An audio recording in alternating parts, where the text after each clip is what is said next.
সাদামাটা আয়োজনের মধ্য দিয়ে শুরু হলো নারী ফুটবল লিগের তৃতীয় আসর। উদ্বোধনী অনুষ্ঠানে সভাপতিত্ব করেন বাফুফে সভাপতি কাজী সালাউদ্দিন। প্রথম ম্যাচেই কাঁপিয়ে দিয়েছে প্রথমবারের মতো লিগে জায়গা করে নেওয়া বাংলাদেশ আর্মি।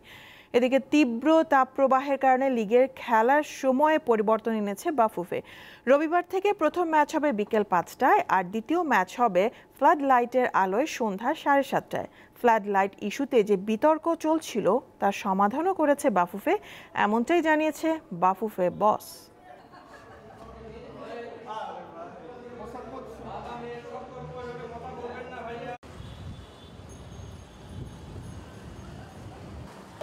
আসার যখন প্রোগ্রাম হলো, মাঠের প্রোগ্রামে দেখলাম যে ওয়েদার, এই ওয়েদারে ফুটবল খেলা ইজ নট হিউম্যানলি পসিবল। তো সাথে সাথে জেল সেক্রেটারির সাথে আলাপ করলাম যে কীভাবে এটা করা যায়, অর্গানাইজ করো। সে বললো একটা বড় বাজেট লাগবে এবং এনএসসিবির সাথে কথা বলতে হবে। আমি বললাম কথা বলো, বাজেট অ্যারেঞ্জ করে দিচ্ছি, খেলা রাত্রে হবে, নাহলে খেলা হবে না।